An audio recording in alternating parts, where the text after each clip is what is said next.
The glass was full. Nobody noticed when Amara refilled it, that was the point.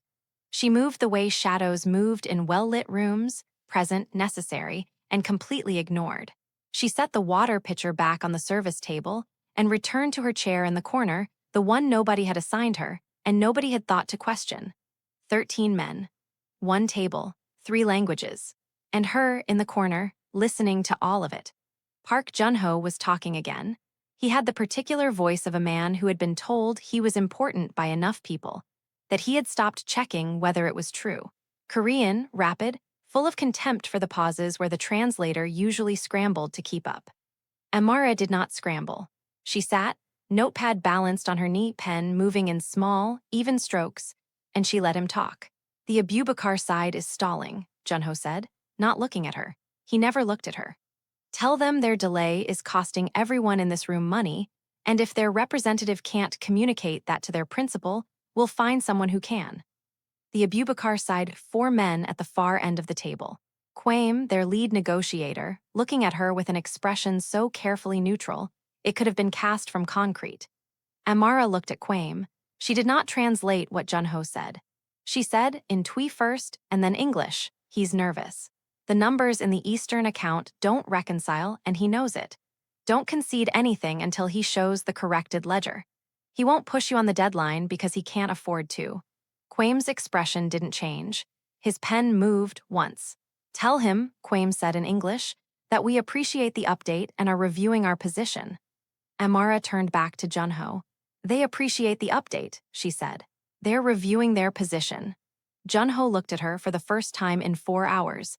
It was the look men like him gave furniture when it made a sound they didn't expect. That's it, he said. That's it, she said. He turned away. She returned to her corner. Quaim's pen moved again on his notepad, and Amara did not look at what he wrote because she didn't need to. She had written the same thing on hers 20 minutes ago. This was Tuesday. She had been doing this for 3 years. Not just for the Dohyun syndicate, which was Junho's organization, and the one whose building she was currently sitting in on the 14th floor of a tower in Gangnam that didn't have a public directory listing.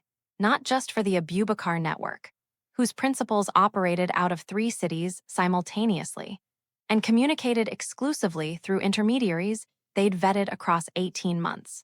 And not just for the Yashida Circle, whose sole liaison was a 62-year-old man named Kato who drank barley tea and spoke 4 languages, and had once told Amara, in the particular way of people who meant every word and expected you to forget it, that she was the most dangerous kind of person in his experience.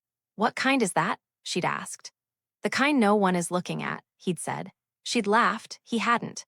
The thing about moving between 3 organizations that would burn the building down, if they knew she moved between all 3, the thing she had understood early and never stopped understanding, was that none of them wanted to know.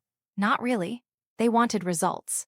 They wanted translation and mediation, and the particular skill of making men in rooms feel heard enough to stop doing things that cost everyone money.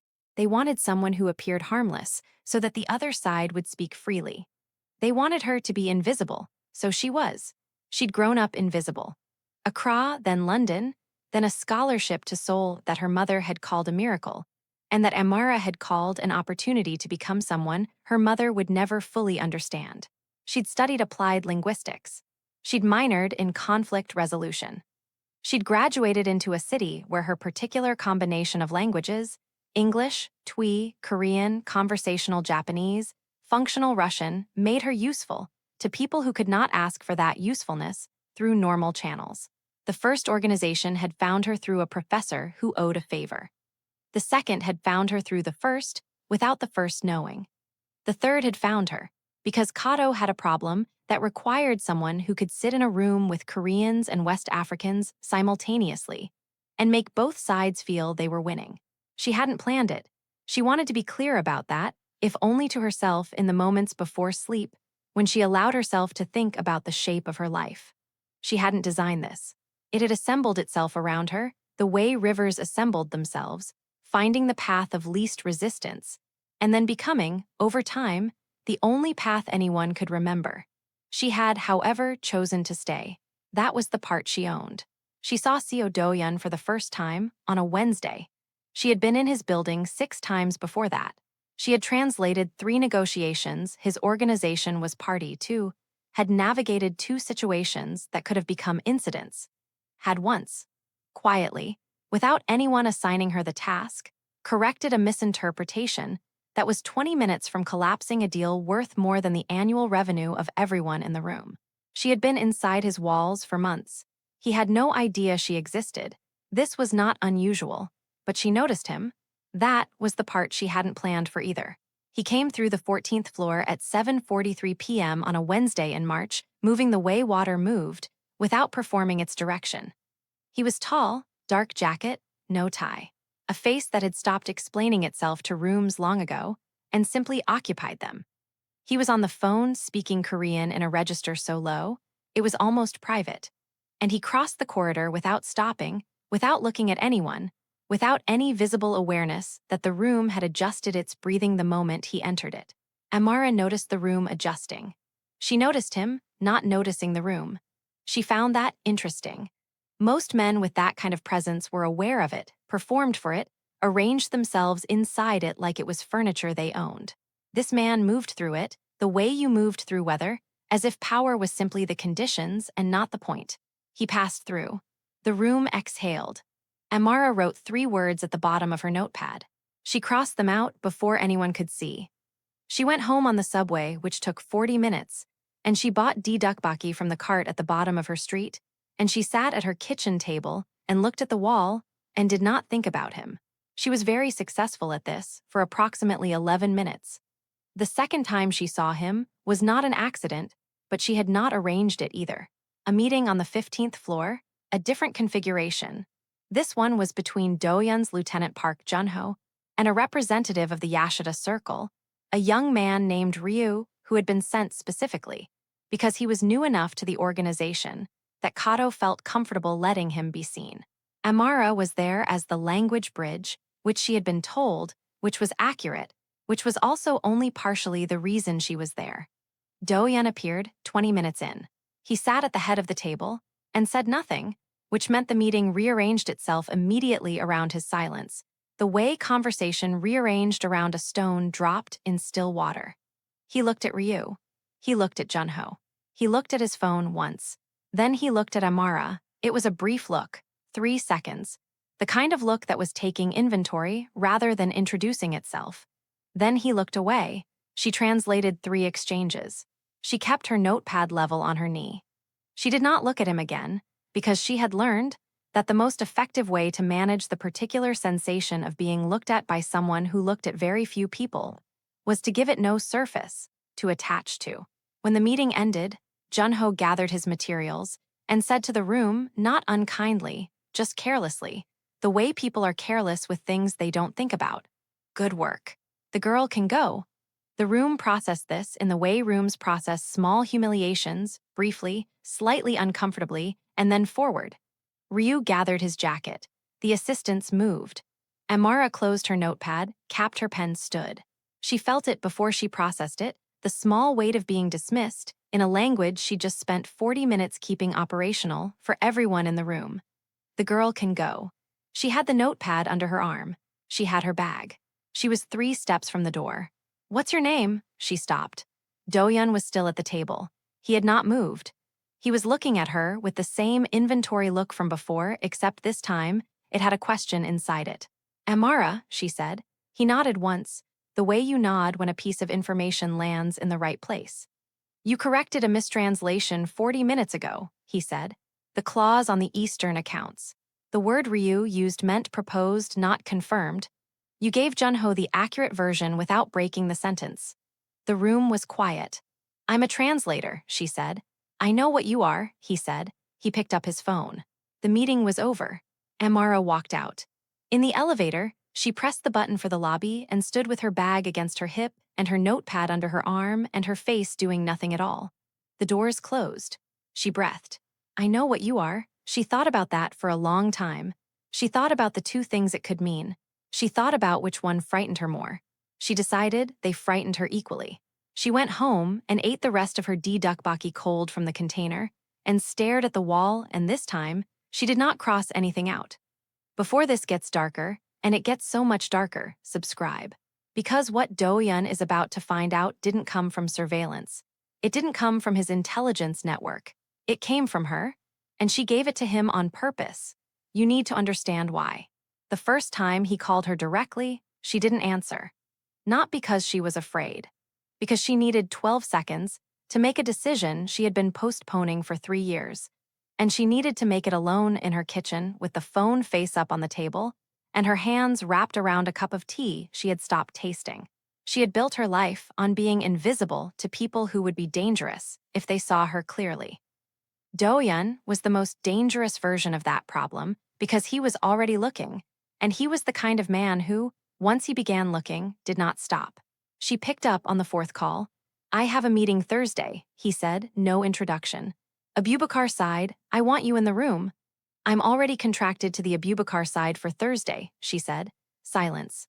Not the silence of confusion, the silence of a man recalibrating. You work for them, he said. I work for the negotiation, she said. Same as every room I'm in, I keep the language accurate. That's all. Another silence. Longer. She could feel him turning this over, examining it from angles she couldn't see. Who hired you first? He asked. The question was a trap, a gentle one.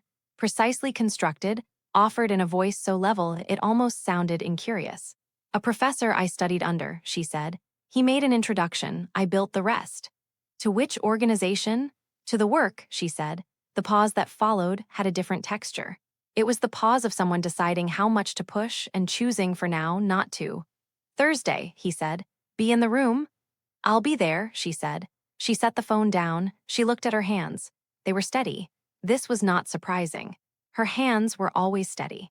It was the only performance she had ever maintained without effort, and she had never fully decided whether it was a gift or something she had simply built from necessity until it stopped feeling like construction. She picked up her other phone, the one with a different SIM card, the one she used for 2 contacts only. She typed a message to Kwame, Thursday meeting, Dohyun's building. I'll be in the room for both sides. Don't change your position on the Eastern accounts. I'll explain after. She sat for a moment. Then she typed to Kato's sole contact, tell him the Dohyun Abubakar meeting is Thursday. Tell him to wait. She set both phones down. She looked at the wall. 3 organizations. 1 room. Her in the corner as always, invisible as always, and now, for the first time, with a specific, named reason to be afraid. Because she had, without meaning to, begun to want Seo Dohyun to see her. That was new. That was, she understood, the most dangerous thing that had ever happened to her. Thursday came. The room was on the 14th floor again. 12 people. Dohyun at the head of the table. Junho to his right. Kwame across from them, flanked by 2 Abubakar network associates who spoke only when Kwame indicated they should.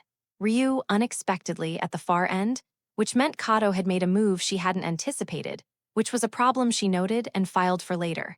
Amara in her corner. Notepad, pen, water pitcher she'd refilled twice before anyone arrived.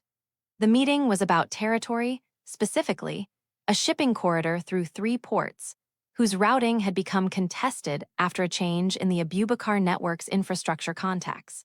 It was a conversation that had the potential to be straightforward or to become the kind of misunderstanding that took years and considerable blood to correct. This was why she was there. For the first 40 minutes, everything was navigable. Amara translated, balanced, steered language with the precision of someone who had learned that a single misplaced word in a room like this didn't just change the meeting, it changed the next 6 months. She watched Dohyun. Not obviously. The way you watch a window you're seated near, the observation folded into the normal orientation of being in a room. He was listening more than he was speaking. That was the mark of someone who understood leverage. The person who talks is the person who shows their cards. Dohyun showed nothing. He sat with his hands on the table, his face in that settled, winter morning stillness, and he listened to everything. And Amara could see him building something in his mind, the way you build a structure piece by piece, checking the load-bearing points. He was watching her, too, not constantly, not obviously, but she felt it the way you feel a change in air pressure. The rupture came from Junho, it usually did. He had been growing frustrated with the pace of Kwame's responses. Deliberate.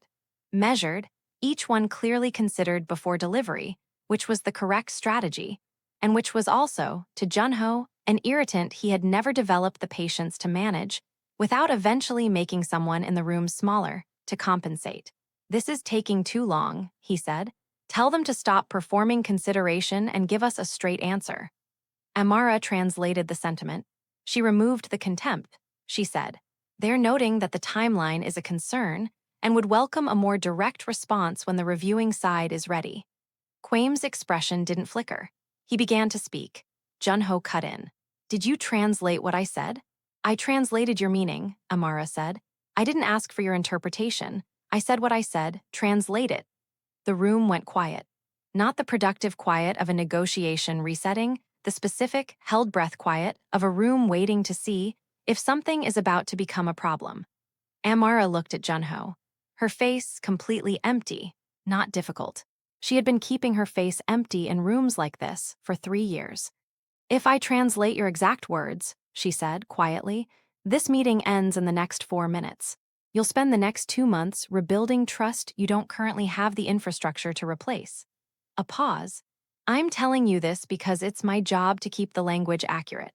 The accurate language right now is, they will walk." Junho's jaw tightened. He looked at her, the way he'd looked at her the first time, furniture, making a sound it wasn't supposed to make. "Did anyone ask you to analyze the room?" he said. "You're a translator." "Translate?" "Junho," one word from the head of the table. Junho went still. Dohyun had not moved, had not raised his voice, had not changed his expression in any visible way. He had simply said the name in the particular register of someone whose intervention ended things rather than beginning them. Junho picked up his pen. He looked at the table. The meeting continued. Amara uncapped her pen. She wrote nothing. Her hand steady. She stared at the notepad and felt something she hadn't expected to feel, not gratitude, because gratitude implied helplessness, and she was not helpless. Something more like the precise, careful recognition of a person who has been seen and is not yet sure whether that is safe. Ryu, at the far end of the table, was watching her. His expression, the expression of someone assembling information they had not been given. She recognized that expression. She had worn it herself in other rooms for 3 years. After the meeting, she stayed to restack the water glasses.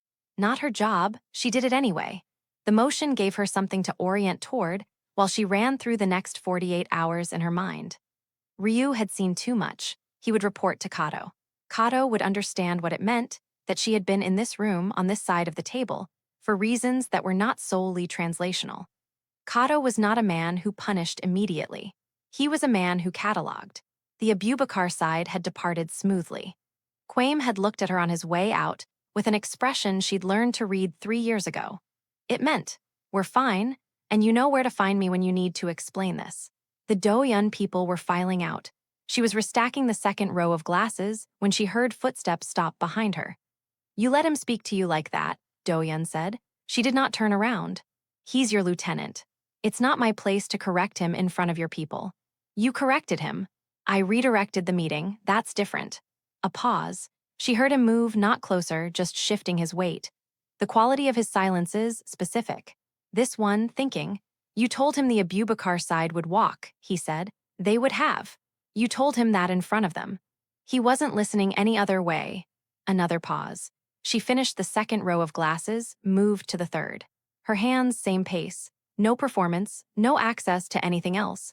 "Amara," she stopped. "Turn around." She did. He was closer than she'd registered. 4 feet.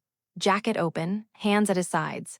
Face in that configuration that was not warmth, not coldness, just attention. Pure, undiluted. The full weight of it resting on her in a way that required a conscious effort not to step back. "How long have you been in these rooms?" he said. 3 years. For who? She held his gaze. 12 different answers. She chose the one that was true and sufficient. "For the work," she said. He studied her. Not calculating, not suspicious. Something else, like someone who has found a thing they weren't looking for and is trying to determine whether it is what it looks like. "You're not afraid of him," Dohyun said. "No, you're not afraid of this room." "No. Are you afraid of anything?" The answer rose, immediate, honest. She did not say it. "I'm careful," she said. 2 seconds. Then he nodded once, closing something. He walked toward the door. At the threshold, he stopped. Thursday next week, he said without turning. Same time, different matter, I want you in the room. I'll need to check my schedule, she said. I know, he said. He left. Amara stood in the empty room with the water glasses, the quiet city through the windows, and the feeling of standing at the edge of something she had been walking toward without admitting it. She picked up her bag. She left. She did not check her other phones until she was 2 blocks from the building. Cold March air, sidewalk. She read the message from Kato's contact twice. He knows you were in the room. He wants to meet. Below it from Kwame. Our principal saw the meeting notes. He has questions about the Korean side's translator. When can we talk? She put the phone in her pocket. She walked. The thing about still water, the thing people forgot, the thing that had kept her alive for 3 years, was that still water had no surface disturbance. You could not tell, looking at it, how deep it ran. You could not tell what moved beneath it. You could not tell, looking at still water, that it was the same water that moved mountains when it found the right channel. She walked home. She did not look at either phone again until she was inside, door locked.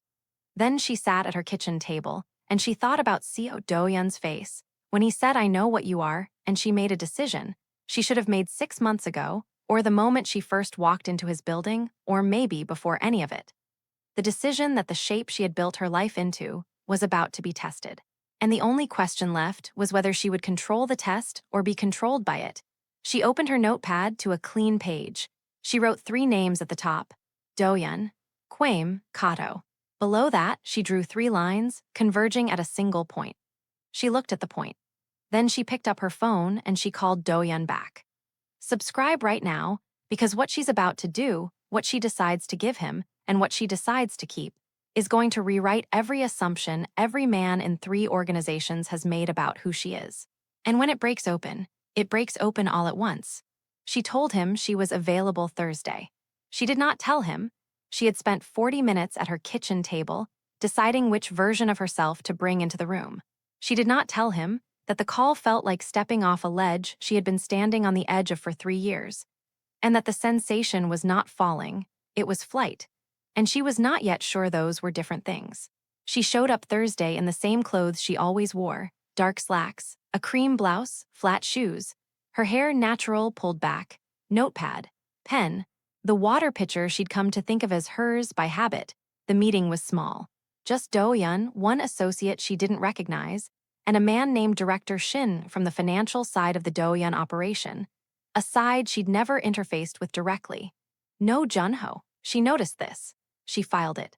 The meeting was in Korean entirely. There was no other language in the room, which meant she had not been called to translate. She understood why after 6 minutes. The Eastern account discrepancy, Dohyun said to Director Shin. Walk me through it. Shin did. Numbers, routing, a series of transfers across a period of 4 months that did not reconcile with the reported ledger. His voice had the careful quality of a man delivering information he had not wanted to find. Amara sat in her corner. She had known about the discrepancy for 11 weeks. She had known because Kwame had raised it in a private conversation, not as an accusation, as a concern. Someone was moving funds through a corridor that the AMBW network used as a ghost route, and the movement was recent enough and specific enough that it looked intentional. They had not been able to identify the origin on their side. She had not told Dohyun. Not because she was protecting the AMBW side, she wasn't protecting anyone's side, but because the information had arrived through channels she could not explain without explaining everything else. But now it was in his room anyway. Someone on his side had found it, which meant the timeline had collapsed. She looked at her notepad. She looked at the 3 names she had written 3 weeks ago. She thought about convergence. The pattern is consistent with external interference, Shin was saying. Someone with access to the routing codes. Internal or external access, Dohyun said. Unclear, the codes were correct. That means either they came from inside this organization or from someone with enough visibility into our infrastructure to replicate them. Dohyun said nothing for a moment, his hands on the table, his face in its winter stillness. Then he looked at Amara, not as inventory, not as a question, something more direct. You've been in rooms with the Abubakar side for 3 years, he said. Yes. Have you heard anything about these accounts? The room changed. The way rooms changed when the question in them became real.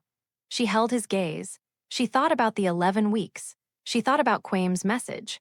She thought about Kato's contact and the meeting request she still hadn't answered. She thought about the 3 lines she'd drawn converging at a single point.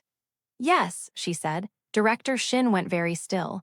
Dohyun did not move, did not blink, did not change his expression by a fraction. Talk, he said. She did. Not everything. The shape of it, the Abubakar side had flagged the corridor because they recognized it as a ghost route they'd built and decommissioned 18 months ago. Someone had reactivated it. It wasn't them. The movement through it was too specific to be opportunistic. Someone knew what it was and chose it deliberately. When she finished, the room was quiet. How did you get this information? Dohyun said. I was in the room when they discussed it, she said. You were in their room? Yes. As their translator. As the translator. A long pause. Long enough she could hear the ventilation in the ceiling, the distant sound of the city through the glass. Both sides, Dohyun said, not a question. I work for the negotiation, she said. And then, because this was the ledge and she was already off it, and I have for 3 years, both sides, and a third. Director Shin made a sound, small, involuntary, the kind that escaped when the body registered something before the mind caught up. Dohyun looked at her with an expression she had never seen on his face, not anger, not cold. It was the expression of a man who had just re-seen an entire period of time from a different angle and was doing the math in real time. 3, he said. Yes. Name them. She named them. All 3, without performance. Without apology, the math took him 4 seconds. You've been in every major negotiation this organization has had for 2 years, he said. Yes. Every one? Yes. And you work for all 3 sides simultaneously. I work for the accuracy of the language, she said. I don't advocate for outcomes. I've never passed intelligence from one organization to another in a way that disadvantaged any of them. Until now, Shin said. This isn't intelligence, she said. She was looking at Dohyun, not Shin. This is someone using infrastructure from a decommissioned corridor to run money through a pattern that none of the 3 organizations can trace, because none of them know all 3 are connected through the same intermediary. A pause. Except me, Dohyun sat back. First time she had seen him sit back. The first time he allowed his body to show anything. Someone is using you, he said. Someone is using the position I occupy, she said. They found the only person in Seoul with full visibility into all 3 organizations and built a scheme that exploits the gap in what each organization knows. To hide the transfers. To move something through the system without any of the 3 being able to identify the full picture alone. But you can. Yes. He looked at her. A long moment. And in that moment, Amara sat with the weight of finally telling the truth to a man who was dangerous in a room that could become dangerous, about a thing that made her dangerous, and felt, against every instinct she had trained into herself, something closer to relief than anything else she had a name for. Director Shin, Dohyun said, without looking away from her. Leave us. Shin left. The room, just the 2 of them, and the city in the windows, and the notepad on her knee. Who is it? He said. Junho, she said. The silence after that was the longest she had ever sat inside. Dohyun's face did not break. No shock, no rage, no performance. It settled, deeper, like ice when the temperature drops and water becomes something harder. How long have you known? He said. 6 weeks, she said. The corridor pattern became clear when I cross-referenced what each organization had flagged separately. Individually, none of the flags meant anything. Together, they pointed to one person, with access to the Dohyun routing codes, and a motive to use ghost infrastructure. What's the motive? He's been building his own position. The transfers are going into a subsidiary account. I don't have the destination, but the pattern matches someone accumulating a separate reserve. Away from your visibility, away from your control. Dohyun stood. He walked to the window. Back to her, hands at his sides. And she could see it in the line of his shoulders, the cost. Not the money, not the scheme. The 11 years of built trust turned into a transaction. She let him have that. She did not fill the silence. Silence was not a problem to solve. Sometimes it was the only room that mattered. He turned. You could have taken this to the Abubakar side, he said, or the Yashida circle, sold it, leveraged it. Yes, she said. Why didn't you? She held his gaze. She had thought about this for 6 weeks, turned it over methodically until only the truth remained. Because the three organizations coexisting serves more people than any one of them winning, she said. Junho destabilizing the balance doesn't benefit anyone except Junho. A pause. And because I've been in your rooms for 2 years, and I know what kind of man runs them. That last part landed differently. She felt it. She didn't take it back. Dohyun was looking at her for the first time completely unguarded. Not soft, not warm, but open. You told me, he said. You could have managed this from your position indefinitely. You told me anyway. Yes. Why now? She looked at him. This man, dangerous, steady, unperformed. Because I was tired of being the only person in 3 organizations who knew what was true, she said. He crossed the room, stopped 2 feet from her, reached out and took her notepad, the one she carried everywhere, the one with 3 years of invisible work. He looked at it, long, then looked at her. Stay, he said, 1 word, same register. But this time, it began something. I'm not going anywhere, she said. I have a meeting tomorrow. Not a meeting, he said. Here, in this organization, with a title and a salary and visibility, not the corner.